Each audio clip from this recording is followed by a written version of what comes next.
Welcome to ABC campus. आज हम anti money laundering act 2010 में प्रेडिकेट ऑफेंस का कॉन्सेप्ट डिस्कस करेंगे, क्योंकि इस पर अक्सर जो है थोड़ी सी कंफ्यूजन रहती है स्टूडेंट्स को। अब एज सच डायरेक्टली तो प्रेडिकेट ऑफेंस जो है इसका मेन कॉन्सेप्ट तो सिलेबस का पार्ट नहीं है, लेकिन इस कॉन्सेप्ट में जो एक वर्ड यूज़ होता है evidence of offence of money laundering में, वो एक सेंटेंस है। और वो सेंटेंस ये है कि in order to prove an offence of money laundering the conviction of an accused for the respective predicate offence shall not be required. यानी अगर मनी लॉन्ड्रिंग का ऑफेंस साबित हो जाता है और जो उससे रिलेटेड प्रेडिकेट ऑफेंस होता है वो साबित नहीं भी होता, तो तब भी पनिशमेंट जो है वो मिलेगी, ऑफेंस कंसीडर होगा मनी लॉन्ड्रिंग का। अब यहां पर इस सिचुएशन को समझने के लिए ये इशू आता है कि प्रेडिकेट ऑफेंस क्या होता है, मनी लॉन्ड्रिंग क्या होती है। वो तो हम डेफिनेशन पढ़ते हैं, हमें क्लियर हो जाता है कि मनी लॉन्ड्रिंग ये ऑफेंस जो है वो मनी लॉन्ड्रिंग है। तो ये प्रेडिकेट ऑफेंस क्या होता है और ये मनी लॉन्ड्रिंग से कनेक्टेड कैसे होता है। तो उसके लिए जो लॉ में डेफिनेशन गिवन है, जो कि एज सच सिलेबस का पार्ट तो नहीं है, वो है कि predicate offence means an offence specified in schedule 1 to this act. यानी एंटी मनी लॉन्ड्रिंग एक्ट के शेड्यूल 1 में एक लिस्ट दी हुई है क्राइम्स की।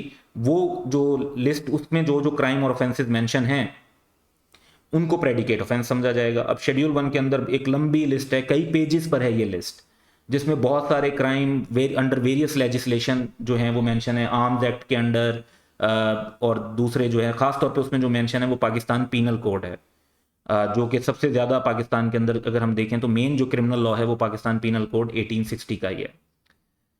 तो एक लंबी लिस्ट है, ऑब्वियसली वो लिस्ट पूरी की पूरी याद नहीं की जा सकती, तो हम एक जनरल कॉन्सेप्ट पे बात करेंगे कि जो general concept of predicate offence क्या है। तो प्रेडिकेट ऑफेंस का मतलब है ऐसा क्रिमिनल ऑफेंस यानी crime by way of which proceed use in money laundering were generated, कि जिन चीजों की मनी लॉन्ड्रिंग की गई है, जिन पैसों को कन्वर्ट किया गया है, एक्वायर किया गया है, छुपाया गया है, उन पे टैक्स चोरी किया गया है, वो जो है वो जनरेट कहां से हुए थे। अब फॉर एग्जाम्पल प्रेडिकेट ऑफेंस हो सकता है करप्शन, कि करप्शन से पैसे आए, उसके बाद उसकी मनी लॉन्ड्रिंग की। इसी तरह किडनैपिंग का रैंसम, कि जो प्रेडिकेट ऑफेंस था वो था किडनैपिंग, उनसे जो रैंसम हासिल हुआ उसकी मनी लॉन्ड्रिंग की। तो बेसिकली जो मनी लॉन्ड्रिंग तो पैसे को छुपाने का नाम है ना, लेकिन वो पैसा किसी क्राइम से आया होता है, वो जिस क्राइम से आया होता है उस क्राइम के करने को प्रेडिकेट ऑफेंस कहते हैं।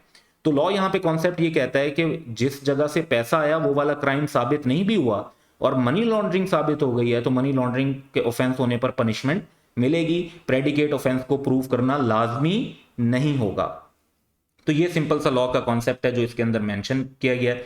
तो ये कॉन्सेप्ट ध्यान में रखते हुए आपने पढ़ना है। ये हमने एडिशनल वीडियो जस्ट इसलिए बनाई है क्योंकि ये काफ़ी स्टूडेंट्स की क्यूरी थी इसकी अंडरस्टैंडिंग पर, तो इस पर क्लैरिटी देने के लिए हमने जो है वो इस वीडियो के ऊपर काम किया है। So that's all for today. Have a good day.